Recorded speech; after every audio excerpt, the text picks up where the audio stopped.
Great. Hello, everyone. I'm Parvinder Johar, a CEO for Bloom Global. It's my pleasure to be speaking to all of you with my good friend Dave Warwick from Microsoft. So maybe to get us started, Dave, you want to do a quick introduction? Yes, of course. Parvinder, so good to see you again, and thank you so much for inviting me along to have this chat today. I'm Dave Warwick. I am the General Manager, Global Supply Chain and Supply Chain Technology Officer for Microsoft. I've been with the company for over 20 years and experienced all different elements of supply chain in my time. I have the pleasure of working with seasoned professionals and visionaries like Parvinder across the industry as we think about new technologies and the impact that they can have on supply chain. So Parvinder, so good to see you again, my friend. Great, looking forward to the conversation today. Great. And just those of you who don't know Bloom Global, we are a technology company based out of San Francisco Bay Area, focused on building a platform for digital supply chain and supply chain orchestration. I've been in the industry for a long time, similar to Dave. So we all know kind of the state of our supply chains, and then the crisis that we have been going through now. Seems like, Dave, for 18, 19 months in a row, every month it's something new kind of that we have to go deal with. What are you seeing kind of from Microsoft perspective and overall from industry perspective? Because you talk to many of our colleagues on a weekly basis. I think you're right. I think that every time that we think we've seen everything, something new pops up. It makes it an incredibly exciting time to be in supply chain. But the last 18 months has been super challenging and super hard. On one hand, I see that it's exciting to have supply chain getting the attention that it deserves, and that we've probably always craved for people like you and me that have been in the industry for a long time. But with that spotlight, there's a lot of pressure, and things that have been taken for granted for so long are just can't be taken for granted anymore. And the buildups that we see and the backlogs that we see across the entire supply chain are once in a career type of events. And so I know I get to see it every day. I get to live it every day. But I also love your perspective on it, because you, like me, you get to talk to a lot of different companies. And I'm hearing a similar trait, which is a little bit of frustration and a little bit of concern around why were we not more prepared for this, and how do we think about it going forward? Definitely. And I think, Dave, the themes are fairly consistent. Right?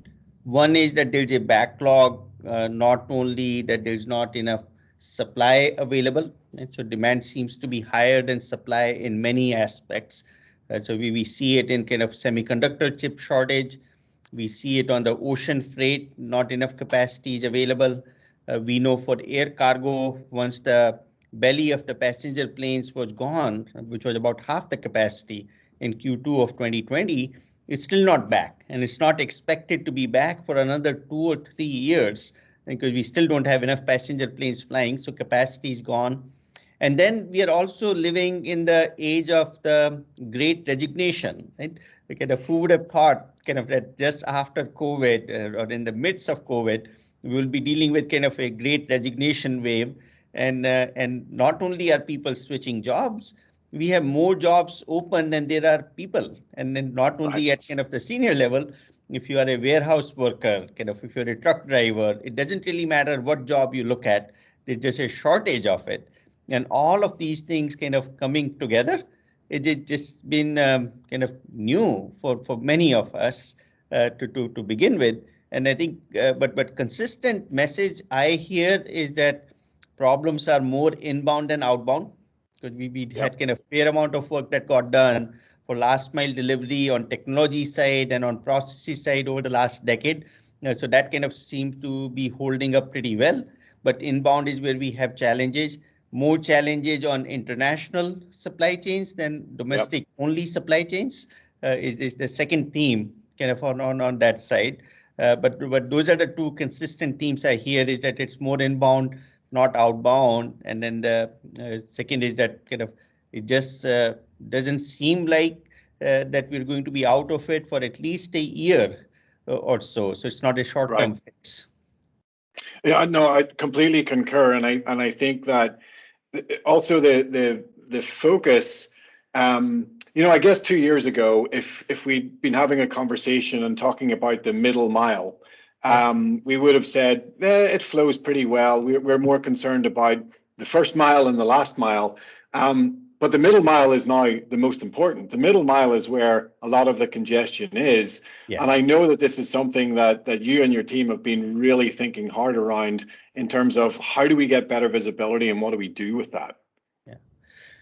No, Dave, kind of when we launched Bloom Global in 2018, right, it was back to that we have had this vacuum that how do you deal with end-to-end visibility, especially when it is international in nature versus domestic on that side. And I will tell you in 18 and 19, it felt like that we were just preaching, but everyone said, yes, it's an issue, but not a big issue. And here we are 2 years later from 19, where all discussions are only around at what's going on with the middle mile, right? And the reality is that I spoke to a chief supply chain officer recently. On visibility, we never really were able to put an ROI. Right? So if we think of it, we have known that we need it forever. We also know that we need collaboration forever. But these are such soft things that we can't put a value on it year in, year out. And for all my career, probably all your career, we have been taught that supply chain management means be efficient. Try to kind of have as much ROI, minimize your cost, make sure you're still kind of helping your customers on the fill rate. So all of our focus has always been on things which are tangible in nature. And here is something which is not tangible, like supply chain visibility, right? Not tangible, the value of collaboration. And then we get hit with kind of this 2-year period, right? Kind of COVID-related disruptions, where the intangible thing is now the most needed thing. And our problem was that we never really had kind of enough to go spend on intangibles too. So that's how I think we have gotten here, but there's a way out of it because it's not something which is hard to fix. It just needed the focus and attention, which seems we have now gotten not only from chief supply chain officers, but from the boardrooms of many, many companies around the world. No, it's a great point. And I think that, my perspective is always that, out of challenge, there is opportunity. And I look at exactly where we sit in the industry now and those conversations with chief supply chain officers and chief operating officers in a lot of the biggest companies around the world. And I think that they're now trying to look forward. They're saying, okay, this is the catalyst. This is the accelerator that, we certainly didn't need it. But it's actually, this is where the opportunity comes from in the industry, whereby there's this real surge of investment from venture capital, from private equity into the supply chain space at a rate that I have, again, never seen in my career. And it's prompting this revolution in supply chain, this revolution of technology is there to augment, technology is there to drive forward. And I'd love to get your thoughts on how do we get to predictive? How do we get to cognitive? Because when I think about that journey, I think about the predictive and cognitive pieces as being really important to now put in those building blocks for the future. Yeah, I think if you look from technology perspective, right? So many of our consumer platforms, and you're well aware of it, kind of being a large consumer company on the Microsoft side, we have all moved to platforms, right? Platforms like a DoorDash, right? Which is kind of not really a restaurant, not really a driver kind of a company which employs drivers, not really have any assets to begin with. It's not their own cars which are delivering food, but they have figured out how to digitize kind of an industry which has many, many applications, right? And I think for us, the first transition point, it seems to be, is this move away from siloed applications to platforms which have capabilities like a network that all of us can rely on. Right? I think I've been debating this kind of for the last year or so, that why do we call supply chain a chain when it's really a network? And the changes kind of this mental image of a chain is always kind of that it's a chain. It's like one link to another link to another link, and it's Right. not a chain. It's really a network. And how do you apply technology to the network? Not kind of just on a sequential thing that our profession is actually named after. But on the technology side, it's been that compute power has gone up significantly. Right? So from the time I started working in late 80s to now, kind of a phone now has as much of a compute power that the Cray supercomputer used to have in 1987, right? So we had designed our supply chain processes and other things around in 80s at a time where these silos were created. And now kind of we need to look at it, how do we go use kind of all of the capabilities that are there to build something which we have been calling, for the lack of any other term for now, kind of this cognitive engine, a machine which is looking at collective intelligence of many people to make these decisions. So one of the things kind of we have picked up on it, that supply chain itself, even within an organization, is siloed. And so we had kind of this a score model that came out long back, which was plan, source, delivered. So right away we said, let's split the supply chain up functions into 4. And then those 4 got split many times over, right, to begin with. And then it is that kind of my purchase order is someone else's sales order, right? So it's not like kind of you talk about order to cash and procure to pay. It all kind of goes together to begin with too. So we have been focused on that kind of from technology perspective. One, the foundation is visibility. If you can't see, you can't really manage, right? So kind of it's been that how do you go work on this visibility? Second is real-time collaboration across the network, that how do I collaborate with others? And again, it is on the network side. So the decision making can happen between more than one company, more than one function within the company. So how do I do that collaboration on that side? And the third is this learning, right? Building this cognitive engine to say that how do I learn that how we make decisions, right? Even though this particular kind of crisis is new, but we have seen these crises every year for the last decade or more. And starting off with kind of that volcano in 2011 when air traffic couldn't really fly, or the earthquake in Japan when we had such a big kind of shortage of certain type of supply, or flooding in Thailand, or the fire in that factory in Seoul. Kind of all of those were kind of disruptions, but they used to happen once in a while and we dealt with it manually. Now it is time for kind of that the technology can help solve. It will never replace people, but it can help augment the decision making and bring speed into decision making. It is how we are viewing the role of technology, Dave. I mean, I am so aligned to that train of thought, just, in terms of, first of all, I agree. I think supply chain depicts one after another type of scenario. The world that we live in today, it's a supply web. Everything is transacting in real time. Information is flowing. There is a lot of those conversations, and you and I get to partake in them a lot in the industry in terms of, are disruptions the new norm? How do we think about that? But you're right. I mean, supply chain has been dealing with disruptions forever. But I think that there is this new hope now that technology will actually be able to help us be more prepared. A lot of companies talk about the resiliency of supply chain. I think resiliency is actually embedded in a digital supply chain and your ability to actually digitize those transactions. And so, as I think about the future, I think about the point of collaboration being super important in terms of it's not any one technology, it's the ability for those technologies, and more importantly, the data that sits on those technologies, to be able to be shared in a collaborative way. But the insights and the reduction in manual effort, that tools that are readily available today, robotic process automation, that they can bring to the supply chain scenario is just amazing. What are your thoughts when we look out for the next 5-10 years? What are you thinking are those characteristics that are going to be important? I think if you look at it, the couple of concepts, right, at a broader level, and then you apply the technology to it. One has been this notion of I've been calling it supply chain amnesia.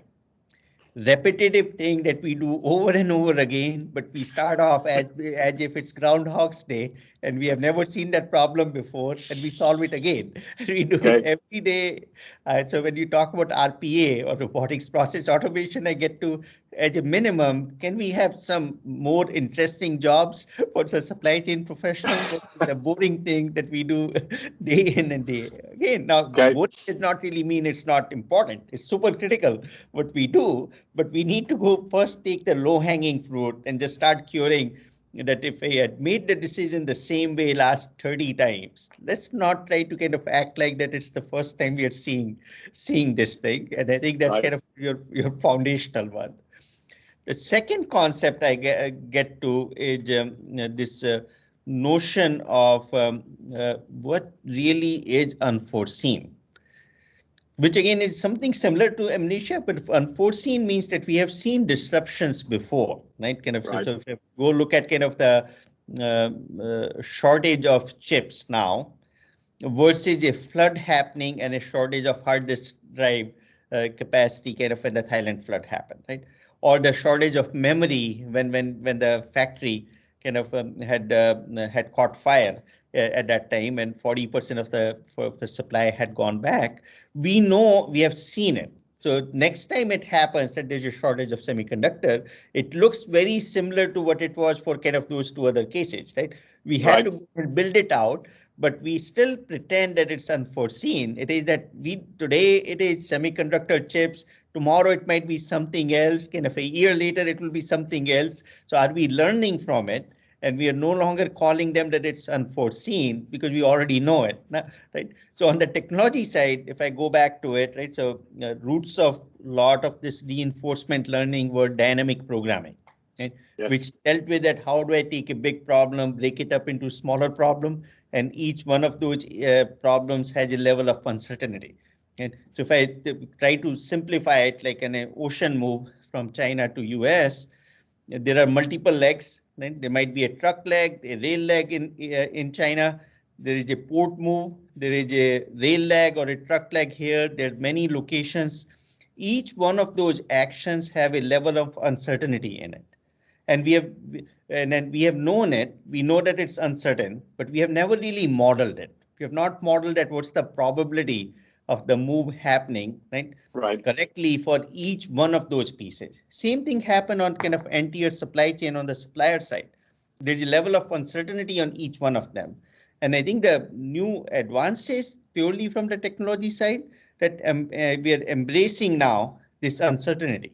We are embracing that there is this probabilistic behavior in supply chain that not everything will ever go correct, right? So we have known that forecasting rule that it's always incorrect, but now how do you go apply it? And I'm so excited about kind of the things which are now available, even kind of out of your platform on Azure side, all the AI and ML techniques which are there, that how do we go apply those technologies? I know I can talk about it all day, but looks like we're going to be close to time. So maybe kind of closing thoughts from you.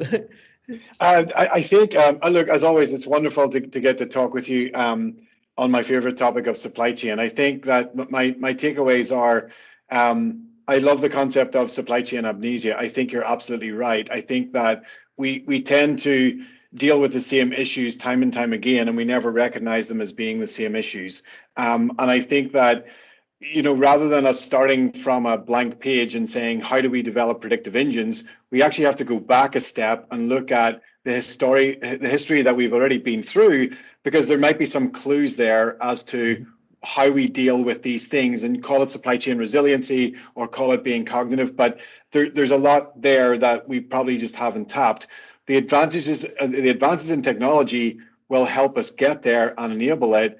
But I do think that it's companies like Bloom and yourself who are going to continue to lead the way and help us think through these challenges that have been there forever, and actually make a difference.